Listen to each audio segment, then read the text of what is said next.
12ஆம்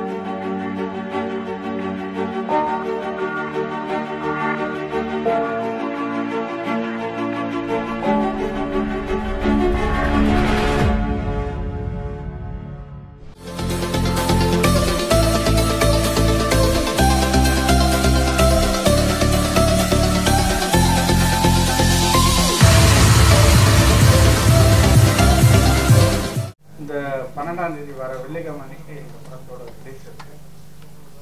இப்போது இந்த படத்தை பற்றி அஜய் ரத்னம், ஏன்னா இங்கே அவர் தான் உயரமான மனிதர், அவரை பேச அழைத்தோம். வணக்கம். ஓப்பனிங் பேட்ஸ்மேன் என்னையே விட்டாங்க, ஆல்பபெட் ஏனால முதல்ல பேச சொல்லிட்டாங்க. ரொம்ப சந்தோஷமா இருக்கு. மங்களாபுரம் படத்துக்கு மங்களம் உண்டாகட்டும், அதான் ரொம்ப முக்கியமான ஒரு விஷயம். இந்த படம் வந்து புது தயாரிப்பாளர் திரு கோபால்சாமி அவர்கள் பாண்டிச்சேரியிலிருந்து வந்திருக்காரு. ஒரு அற்புதமான மனிதர். நான் நிறைய பேரை சந்திச்சிருக்கேன். ஆனா அன்னிலிருந்து படம் ஆரம்பத்திலிருந்து எத்தனையோ டென்ஷன் வரும், எத்தனையோ பிரச்சனை வரும், எத்தனையோ சம்பவங்கள் நடக்கும். ஆனா எந்த சம்பவத்திலையும் ஒரே மாதிரி இருந்த ஒரே ப்ரொடியூசர் நமக்கு அன்னைக்கும் இன்னைக்கும் ஒரே மாதிரி தான். அதாவது சரித்திரத்துல சொல்லுவாங்க, நெப்போலியன் தி கிரேட் அப்படின்னு சொல்லி, நெப்போலியன் சார் இருக்கும்போது எல்லாரும் வந்து அவர் கிரேட் சொன்னோன்னா நிறைய பேருக்கு ஒரு பொறாமை வந்தது. ஏன்னா அவரை போய் கிரேட் கிரேட், அவனும் ஒரு சாதாரண மனுஷன், அதுவும் இவ்வளவு குள்ளந்தன்னு அந்த மனுஷன் சொல்லிட்டு எல்லாருமா சேர்ந்து ஒரு டீ பார்ட்டியில அவரை டெஸ்ட் பண்றதுக்காக ஒரு விருந்து வச்சு அவர் அந்த டீ கப்பு எல்லாருக்கும் இருக்கிறவங்க எல்லாருக்கும் கொடுத்துட்டு அந்த டீ கப்பு இப்படி எடுத்துட்டு இங்க இந்த இடத்துக்கு வரும்போது ஒரு பாம்பு அடிச்சாங்க. மத்தவங்க எல்லாருமே அந்த டீ கப்பை போட்டு மேல கீழே எல்லாம் தெரிச்சு ஓடிட்டாங்க. ஆனா இவர் மட்டும் இங்க வந்த கப்பை அப்படியே எடுத்துட்டு போனாரு, டீயை சாப்பிட்டு முடிச்சாரு. பயம் இல்லாத ஒரு மனிதர். அத மாதிரி எந்த பிரச்சனை வந்தாலும் இந்த மொத்த படத்துல ஒரே மாதிரி இருந்த ஒரு அற்புதமான ஒரு தயாரிப்பாளர். முக்கியமா சினிமால தெரியும், நான் வேற யூனியன்ல மெம்பரா இருக்கிறோம், தினம் தினம் எவ்வளவு பிரச்சனை வரும்னு தெரியும். ஒருத்தருக்கும் ₹1 பாக்கி இல்லாம அன்னைக்கு செட்டில் பண்ண ஒரு அற்புதமான தயாரிப்பாளர். ரொம்ப முக்கியமான விஷயம். நிறைய பேசிட்டே போலாம். நாயகன் மியூசிக் டைரக்டர், வாழ்த்துக்கள். All the very best. நல்லா இருக்கு சாங்ஸ். மௌனம் ரவி சார் வந்து எது பண்ணாலுமே அது சக்சஸ் தான். ஏன்னா அது ஒரு பயங்கர கைராசியான ஒரு டீம். அது B4 அவங்க ரொம்ப நல்ல ஒரு மனிதர், அற்புதமான ஒரு.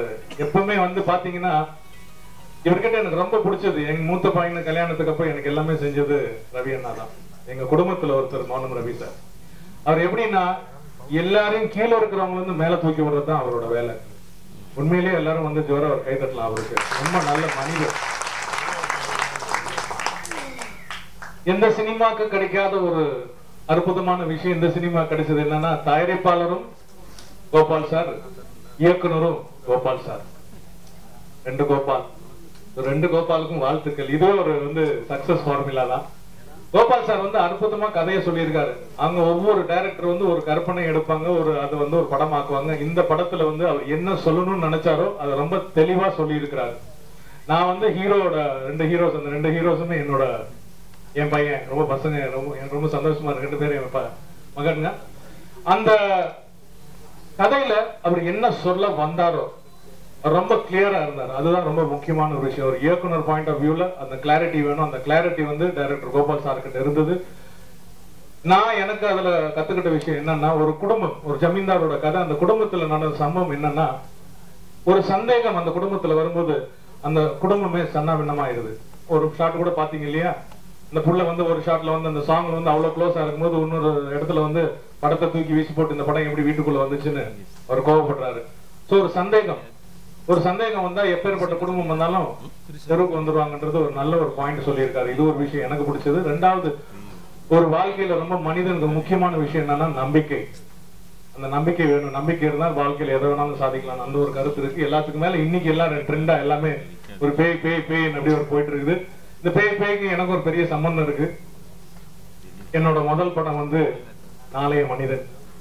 அது இந்த மாதிரி ஒரு பேய் சம்பந்தப்பட்ட ஒரு கதை தான். அது மிகப்பெரிய வெற்றியாச்சு. அத மாதிரி அதை விட பெரிய வெற்றி இந்த படத்துக்கு கிடைக்கணும்ன்றது என்னோட ஆசை. இந்த 2 தம்பிங்க, யாதவன், இந்த சிவகுரு நல்லா பண்ணாங்க. ஒரு வில்லன் இருக்கானே, அந்த வில்லனை காணுமே, மிஸ்டர் சந்தோஷ். எங்க இவரு? வாங்க வா வா. ஏன் ஓ வில்லன் தான் வரமாட்டியா? இங்கே வில்லத்தனம் பண்றியா? இவ்வளவு பிரஸ் வந்திருக்கு உனக்காக. உன்னை பத்தி இவ்வளவு சொல்ல வேணாம். இங்க வா, அந்த ரகசியம் நான் சொல்லிடுறேன். சரி வா, நான் சொல்லல, சொல்லக்கூடாதுன்னு கேட்டுக்கலாம்.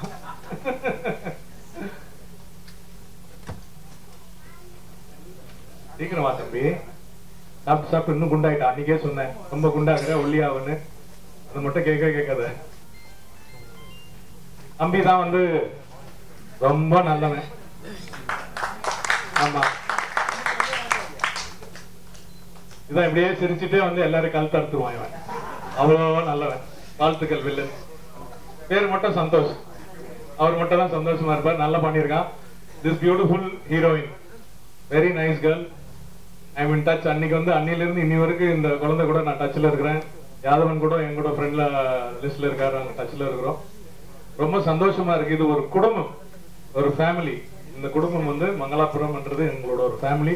நிச்சயமா தயாரிப்பாளர் வந்து இந்த படம் வந்து வெற்றி ஆகணும். ஏன்னா நீங்க வந்து ஹெல்ப் பண்ணாதான் என்ன புது ப்ரொடியூசர்ஸ் எல்லாம் வரணும். இன்னைக்கு வேற தயாரிப்பாளர் சங்கத்துல ஒரு மாற்றம் எல்லாம் வந்திருக்கு. உங்களுக்கு எல்லாம் நிறைய ஹெல்ப் பண்ணுவாங்க. விஷால் சார் நிறைய பண்ணிட்டு இருக்காரு. ஏற்கனவே நாங்க வந்து நடிகர் சங்கத்துல வந்து உண்மையிலேயே அந்த தம்பி வந்து நான் வந்து நடிகர் சங்கத்துல அந்த எலெக்ஷனுக்கு முன்னாடியே நாங்க வந்து ஒரு 6 மாசம் ஒர்க் பண்ணோம். நடிகர் சங்கத்துல அந்த எலெக்ஷனுக்கு நாங்க என்ன செய்ய போறோம்னு சொன்னதை வந்து செஞ்சிருக்கிறோம். அந்த மாதிரி அந்த நிலத்தை மீட்டுட்டோம். இன்னைக்கு கட்டடம் கட்ட போறோம். அதே மாதிரி தயாரிப்பாளர் சங்கத்திலையும் நிறைய மாற்றங்கள் வரும், நிறைய நல்லது நடக்கும். இந்த மாதிரி நிறைய படங்கள் வந்து வெளியே வரும். ஸோ எல்லாருக்கும் வந்து ரொம்ப நன்றி. ரொம்ப நேரம் வெயிட் பண்ணதுக்கு மன்னிச்சிடுங்க. Thank you so much. இந்த படத்தை பத்தி நல்லா எழுதுங்க. ஏன்னா உங்க கையில தான் இருக்கு. இதை வந்து மக்கள் கிட்ட ரீச் பண்றதுக்கு. மக்கள் பார்த்துட்டாங்கன்னா சக்சஸ் ஆயிரும். அடுத்த வந்து நாங்க உங்களை விரைவில் வந்து அடுத்த படத்துக்கு நான் கூப்பிடுறோம் சார். அடுத்த படத்துல தேங்க்யூ சார். அன்புடன் அவரோட வாரிசு மேல தீரஜ். அவர் வந்து சதுரங்க வேட்டை படத்துல இப்போ பார்ட் 2 படத்துல இவர் வந்து இல்லைன்னா நடிக்க மிஷ்கின் சார் துப்பறிவாளன்ல ஒரு அற்புதமான கேரக்டர் கொடுத்திருக்காரு. அது பண்ணிட்டே இருக்கும்போது அந்த குடும்பத்துல எல்லாமே அந்த நடிகர் சங்கத்துல எல்லாம் இருக்கும்போது மனோபால அண்ணன் வந்து உன்னை பார்த்து ரொம்ப பிடிச்சி போச்சு.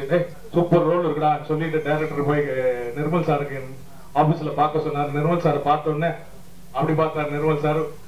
ஓகேன்னு சொல்லி கொடுத்ததான் சதுரங்க வேட்டை 2 வந்து மெயின் வில்லன் பண்றாரு தம்பி. நிறைய நல்ல விஷயங்கள் இருக்கு. அது சதுரங்க வேட்டை 2 ஃபங்க்ஷன்ல பேசுவோம். தேங்க்யூ. யாதவன் அவர்கள் ஒரு சில வார்த்தைகள். வணக்கம் வணக்கம். மங்களாபுரம் படத்துல ஹீரோவா அறிமுகமாயிருக்கு. எனக்கு இந்த வாய்ப்பை கொடுத்த டைரக்டர் கோபால் சார். சினிமா வேற, மீடியா வேற இல்லை. எல்லாமே நம்மளாம் ஒரே குடும்பம். மங்களாபுரம் இந்த குடும்பத்துல நீங்களும் அங்கமா இருந்து எங்களோட வளர்ச்சி பாதைக்கு உறுதுணை பண்ணுவீங்கன்னு நம்புறோம். சப்போர்ட் பண்ணுங்க. உங்களோட சப்போர்ட் இருந்துச்சுன்னா கண்டிப்பா நாங்க ஒரு நல்ல ஸ்திதிக்கு வர முடியும். டைரக்டரை பத்தி சொல்லி ஆகணும். டைரக்டர் சார் வந்து ரொம்ப எக்ஸ்பீரியன்ஸான ஒருத்தர். ஆனா அவருக்கு இது ஃபர்ஸ்ட் படம். ஆனா நிறைய ஒர்க் பண்ணியிருக்காரு. பெரிய பெரிய டைரக்டர்ஸ்ட ஒர்க் பண்ணிட்டு இந்த படம் வந்து அவர் முதல் படமா இயக்கியிருக்காரு. இந்த படத்துல அவரோட கையால நான் அறிமுகமாகிறது ரொம்ப சந்தோஷமா நினைக்கிறேன். புதுமுக நடிகர்கள்ல எப்படி வேலை வாங்கணும், அவங்ககிட்ட உள்ள இருக்க திறமையை எப்படி வெளில கொண்டு வரணும் அப்படிங்கிற ரொம்ப அருமையா தெரிஞ்சு வச்சிருக்க ஒரு நபர்னா எங்க டைரக்டர் சார். எங்ககிட்ட அவ்வளோ அருமையா அன்பா எடுத்து சொல்லி வேலை வாங்கியிருக்காரு. படமும் ரொம்ப நல்லா வந்திருக்கு. சப்போர்ட் பண்ணுங்க. படத்தை போய் தியேட்டர்ல எல்லாரும் பாருங்க. நன்றி. மங்களா படத்துல செகண்ட் இயர் ரோல் பண்ணியிருக்கேன். எனக்கு இந்த வாய்ப்பு கொடுத்த ப்ரொடியூசர் கோபால் சார் அவர்களுக்கும் டைரக்டர் கோபால் சார் அவர்களும் ரொம்ப நன்றி. கோபால் சார் வந்து ஒரு விஷயம் தெரியலன்னா அதை நமக்கு புரிய வச்சு அழகாக நம்மளை வேலை வாங்கி இன்னும் நமக்குள்ளே இருக்குதான் அந்த வெளி திறமை நண்பர் சொன்ன போல நம்மளை கொண்டு வந்து அந்த வேலையை வாங்குவார். என் கூட ஒர்க் பண்ண ஆர்டிஸ்டார் எல்லாமே எங்களுக்கு ஒன்று எப்படி செய்யணும் அப்படின்னு சொல்லி கொடுத்து தான் எங்களை எல்லாமே வளர்த்துருக்காங்க. இதே போல் கேமராமேன் சார், மியூசிக் டைரக்டர் எல்லாமே அழகாக ஹார்ட் ஒர்க் பண்ணி அழகாக பண்ணியிருக்கோம். டெக்னீஷியன் சார் எல்லாமே இந்த படத்தை நீங்கள் தியேட்டரில் வந்து நேரில் பார்த்து எங்களுக்கு சப்போர்ட் பண்ணோம். உங்களுக்கு தேங்க்ஸ். மங்களபுரத்தில் ஒரு லீட் டைரக்ட் பண்ணியிருக்கேன். ரொம்ப சந்தோஷமாக இருக்குது. டைரக்டர் அண்ட் ப்ரொடியூசருக்கு ரொம்ப நன்றி சொல்லிக்கிறேன். ரொம்ப ஹார்ட் ஒர்க் பண்ணி இந்த படம் எடுத்திருக்கோம். ஸோ எல்லாம் தியேட்டரில் போய் பாருங்கள். Thank you so much.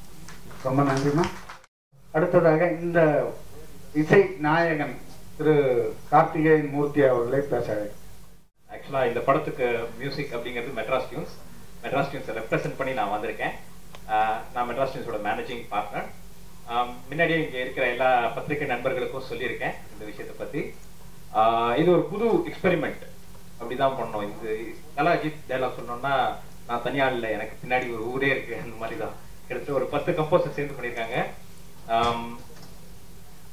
Of shelf purchase அப்படின்னு சொல்லக்கூடிய முறையில் இந்த படத்துக்கு பண்ணியிருக்கோம். பாட்டுகள் எல்லாமே வந்து பார்த்தீங்கன்னா ஒரு கிட்டத்தட்ட ஒரு வாரத்துக்குள்ள எல்லாமே முடியக்கூடிய லெவல். அண்ட் இந்த மாதிரி ஒரு எக்ஸ்பெரிமெண்டலாக பண்ணுறதுக்கு ஃபர்ஸ்ட் எனக்கு ஆப்பர்ச்சுனிட்டி கொடுத்த புரிஞ்சு ஆப்பர்ச்சுனிட்டி கொடுத்த ப்ரொடியூசர் செழியன் சார் அண்ட் டைரக்டருக்கு ரொம்ப நன்றி. இந்த படம் வெற்றி பெற என்னோட வாழ்த்துக்கள். நன்றி. அடுத்ததாக இயக்குனர் திரு கோபால் அவர்கள். வந்திருக்கிற மீடியா எல்லாருக்கும் என்னுடைய முதல் வணக்கத்தை தெரிவிச்சுக்கிறேன். இரண்டாவதாக எனக்கு இந்த படத்துக்கு வாய்ப்பு கொடுத்த திரு கோபால்சாமி சார் அவர்களுக்கு என்னுடைய முதல் வணக்கத்தை தெரிவித்துக் கொள்கிறேன். இந்த படத்தை பற்றி சொல்லணும்னா நிறைய விஷயங்கள் இருக்கு, நல்ல சுவாரஸ்யமான விஷயங்கள்லாம் இருக்கு. இப்போ அது நமக்கு நேரம் காலம் இல்லாதனால நான் சொல்லிட்டு சொல்றேன். இந்த கதையை முதல்ல என்கிட்ட ப்ரொடியூசர் சார் சொல்லும்பொழுது இது வந்து ஒரு கிராமத்தில் ஒரு மீடியா ஒரு மிடில் கிளாஸ் மாதிரி இருக்கிற ஒரு ஏரியா. அந்த ஏரியாவில் இருக்கிற ஒரு பெரிய ஜமீன், அந்த ஜமீன் வீட்டில் நடக்கிற ஒரு உண்மையான சம்பவத்தை மையமாக வச்சு ஒரு கதை சொல்லப்பட்டது.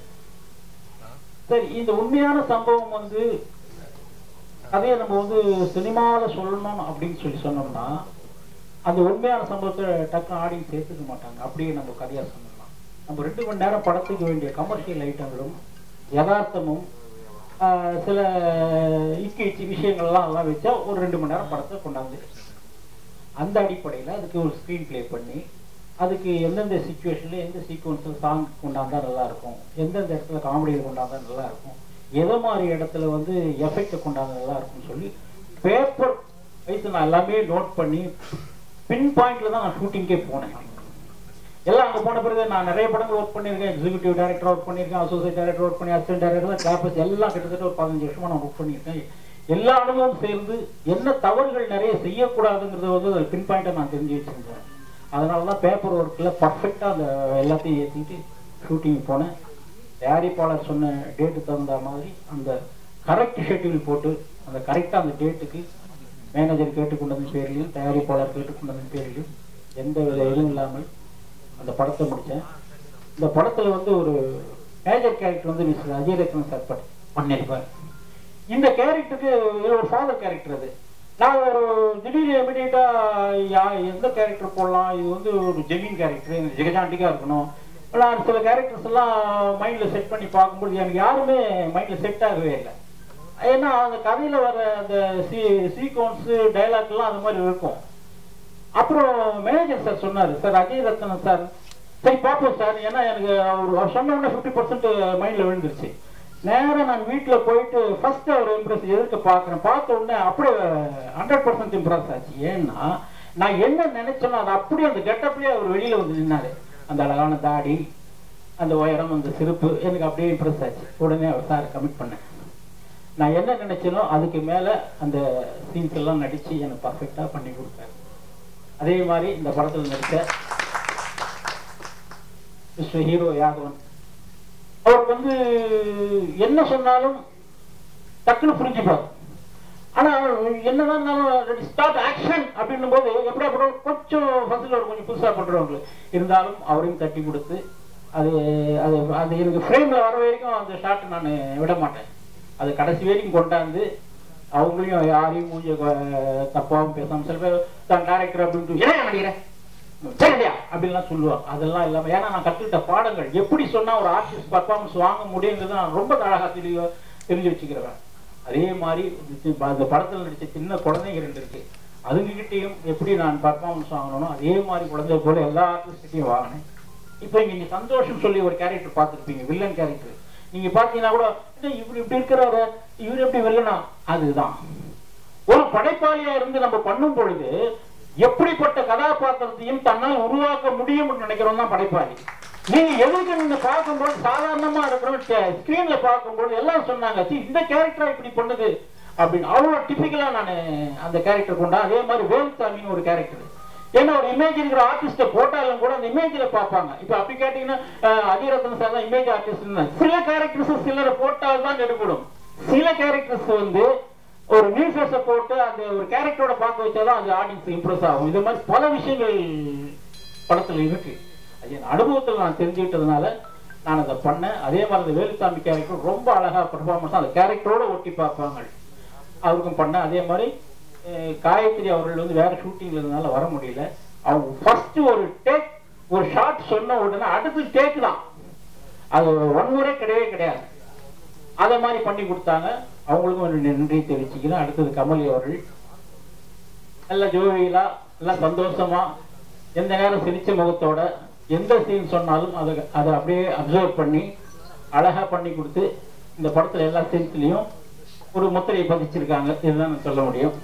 அப்புறம் சிவகுரு புதுசு, நீங்க அவர் பாத்தீங்கன்னா கூட இவரு எப்படி டைரக்டர் வேலை வாங்கியிருப்பாரு, இன்னும் சாதாரணமா நிக்கிறாங்க. ஆனால் ஸ்கிரீன்ல பார்த்தாதான் தெரியும் அவர் எந்த அளவுக்கு வேலை வாங்கி கொடுத்து அவருக்கு என்ன ரீரிகார்டிங் எஃபெக்ட் கொடுத்தா இந்த கேரக்டருடைய ஃபேஸ் எஸ்டாப்ளிஷ்ல தெரியும். ஏன்னா ஒரு படத்துல கேரக்டர் வந்து டைலாக் சொல்றதை விட 50% ஆர்ஆர்லயும் எஃபெக்ட்லயும் அதனுடைய எஃபெக்ட் நமக்கு எக்ஸ்போஸ் ஆகும். இதெல்லாம் பின் பாயிண்ட்ல வச்சு இந்த படத்தை ஒரு அழகா பண்ணி முடிச்சேன். இது வந்து ஆர்டிஸ்ட் லெவல் போனாலும் அடுத்தது நான் எடுத்துக்கிறது என்னன்னா கேமராமேன். முதல்ல ஷூட்டிங்ல நான் கேமராமேனை மீட் பண்றேன். அவர் ஏற்கனவே 10 பண்ணியிருக்காரு. ஷூட்டிங்ல தான் மீட் பண்றேன். இடையில ஆஃபீஸ்ல வந்து பேசுவோம், டிஸ்கஸ் பண்ணுவோம், எல்லாம் பண்ணுவோம். ஆனா அவருடைய கிராஃப் என்ன, அவருடைய கெமிஸ்ட்ரி என்ன, அந்த ஃபர்ஸ்ட் ஷாட்ல பார்த்தா தான் எனக்கு தெரியும். அதே மாதிரி நான் ஃபர்ஸ்ட் ஒரு ஷாட் வந்து ஃப்ரேம் பண்ணேன். இதுல என்ன ஒரு விஷயம் என்னன்னா முதல் நாள்லயே எனக்கு வந்து ஒரு சின்ன டிஸ்டர்ப் இருந்தது. முதல் நாள் ஷூட்டிங் டேட் வந்து அந்த லொகேஷன் கிடைக்கல, ஆனா ஷூட்டிங் எடுத்தே ஆகணும். என்ன பண்றது, மறாவது நாள் வந்து மார்கழி மாசம் வந்துருது. அந்த முதல் நாளுக்குள்ள ஷூட்டிங் எடுத்தே ஆகும்போது அந்த நேரத்துல ஒரு டைரக்டரா இருக்கிறவங்க என்ன டென்ஷன் இருக்கணும், அந்த டைரக்டரா இருக்கிறவங்க மட்டுமே தெரியும், தயாரிப்பாளர்கள் மட்டும் தெரியும், ப்ரொடக்ஷன் மேனேஜர் மட்டும் தெரியும். அதுக்கு தகுந்த மாதிரி பக்கத்துல அரண்மனை செட்டு ஒன்று இருந்தது. அங்க போய் உடனே அதுக்கு அரேஞ்ச் பண்ணி அந்த என்ன சீன் எடுக்கணும்னு நினைச்சோம் அந்த சீனுக்கு அங்க செட் பண்ணி காலையில் 10 மணிக்கா 11 மணிக்கெல்லாம் ஃபர்ஸ்ட் ஷாட் எடுத்தேன். ஏன்னா ஆல்ரெடி அங்க போய் செட்டு போட்டதுனால எனக்கு லேட் ஆச்சு. ஆனால் அன்னைக்கு என்ன ஷாட் எடுக்கணும், எத்தனை சீன் எடுக்கணும்னு அதை எடுத்து முடிச்சிட்டேன் என்னுடைய எக்ஸ்பீரியன்ஸ் வச்சு. அதுவும் அந்த ஷாட் நான் ஃப்ரேம்ல பார்க்கும்போது ரொம்ப அழகாக இருந்தது. இது என்னன்னா கேமராமேன் வந்து ஃபர்ஸ்ட் ஒரு ஷாட் அவர்கிட்ட நான் கம்போஸ் சொல்லிட்டேன்னா அவர் கொஞ்சம் டிஸ்கஸ் பண்ணுவார். இது வந்து ஏன்னா அவருடைய அழகுக்காக அவருடைய டைம் சொல்லும் பொழுது நமக்குன்னு ஒரு டைம் இருக்கு. 5:30 மணி வரைக்கும் ஷூட்டிங் டைம். அவர் ஒரு லைட்டிங் சொல்லிட்டு அப்படியே போனோம்னா நம்ம ஒரு டைம் ஆர்டிஸ்ட் பர்ஃபார்மன்ஸ் ஒரு டேக் போச்சுன்னா 2 டேக் போச்சுன்னா 4 டேக் போச்சுன்னா டைம் இழுத்துக்கிட்டே போகும். அடுத்து சீன் முடிக்க முடியாது. இதுவும் நம்ம மைண்ட்ல ஓடணும். அவருக்கு தகுந்த மாதிரி அதுவும் கம்போஸ் பண்ணி அன்னைக்கு எடுக்க வேண்டிய 2 சீன் எடுத்து முடிச்சு முதல் நாள்ல இருந்து கடைசி நாள் வரைக்கும் இந்த ஷூட்டிங் முடிகிற வரைக்கும் எந்த வித பிரச்சனையும் இல்லாம எந்த ஈகோவும் இல்லாமல் அவ்வளவு சந்தோஷமா ஒரு குடும்பமா இருந்து படத்தை பண்ணி முடிச்சு திரைக்கு கொண்டாந்துருக்கேன். அடுத்தபடியா நம்ம சொல்லணும்னா படம் முடிஞ்ச பிறகு இந்த படத்துல வந்து ஏற்கனவே இந்த கதையை பத்திலாம் மீடியாக்கெல்லாம் நிறைய சொல்லியிருக்கேன். இதுல வந்து ரொம்ப 100% ஒரு உழைப்பா இருந்தாலும் கூட அது எந்த அளவுக்கு ஆடியன்ஸுக்கு ரீச் பண்ண வைக்கணுங்கிறத வந்து எடிட்டர் சார் ராஜ்கிட் சார். இன்னைக்கு இந்த படம் பாத்தீங்கன்னா ஒரு யூஸ்வல் படம் மாதிரியே எடிட்டிங் வெர்ஷன் இருக்காது. முதல்ல ஒரு கதை போகும், அப்புறம் ஒரு எடிட்டிங் வெர்ஷன் வரும், அதுக்கப்புறம் இன்னொரு எடிட்டிங் வெர்ஷன் வரும். சின்ன கதை, அந்த சின்ன கதை 2 மணி நேரம் பிளே பண்றது எப்படி எடிட்டிங் வெர்ஷன்ல கொண்டு வந்து போய் ஆடியன்ஸுக்கு காமிச்சோம்னா எப்படி ரீச் ஆகுங்கிறது ரொம்ப எனக்கு ஹெல்ப்ஃபுல்லா இருந்து பண்ணி கொடுத்த சீன்ல கொண்டாந்தவர் மிஸ்டர் ராஜ்கிட் அவர்களுக்கு என்னுடைய நெஞ்சார்ந்த நன்றி.